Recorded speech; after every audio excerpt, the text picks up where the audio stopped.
বিমানের 40,000 টাকার দামের টিকিট এখন 2 লাখ টাকায় পৌঁছাইছে। কত বড় একটা সিন্ডিকেট! প্রবাসীদের আবেগ নিয়ে এই খেলাটা কবে বন্ধ হবে? এই যে ডিসেম্বর, জানুয়ারি, ফেব্রুয়ারি, এই 3টা মাস অনেক প্রবাসী আছে যে এই মাসগুলির জন্য অপেক্ষা করে দেশে যাওয়ার জন্য, প্রিয়জনের সাথে সময় কাটানোর জন্য। আর সেই সুযোগটাই নিয়েছে সিন্ডিকেট। 40,000 টাকা দামের টিকিট 2 লাখ টাকায় ভাবা যায়? প্রবাসীদের নিয়ে আর কত খেলা খেলবেন আপনারা? সিন্ডিকেট কোথায় নাই? টিকিটে সিন্ডিকেট, ভিসায় সিন্ডিকেট, পাসপোর্টে সিন্ডিকেট। 5-6 লাখ টাকার ভিসা করাইতে হয় আমাদের, আর যেখানে 50-60 হাজার টাকা অন্যান্য দেশ করে ফেলে।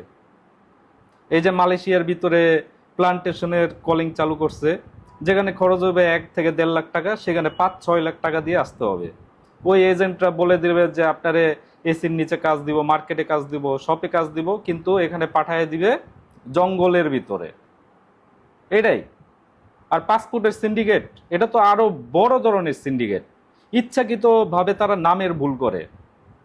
এমডির জায়গায় মোহাম্মদ, হাফেজ উদ্দিনের জায়গায় হাফেজ উদ্দিন, একার রশিকার, এই যে ভুলগুলি, এগুলি হচ্ছে পাসপোর্ট অফিসের কর্মচারী কর্মকর্তারা ইচ্ছাকৃতভাবে ভুল করে। যখন আপনি পাসপোর্ট করতে যান, এনআইডি করতে যাবেন, সেখানে যে নামের বানানো ভুল করে, যেন আপনাকে, এই যে একটা সিন্ডিকেট, আপনাকে যেন অফিস আদালতে দৌড়াদৌড়ি করতে হয়, সরকারি অফিস আদালতে, সেখানে এজেন্ট ধরতে হয়। এজেন্টের আপনি টাকা দিবেন, সেই টাকা থেকে এই সরকারি কর্মকর্তা কর্মচারীদের পকেটে কিছু টাকা যায়। এই যে সিন্ডিকেটগুলি প্রবাসীদের নিয়ে, এই সিন্ডিকেট কবে ভাঙা হবে?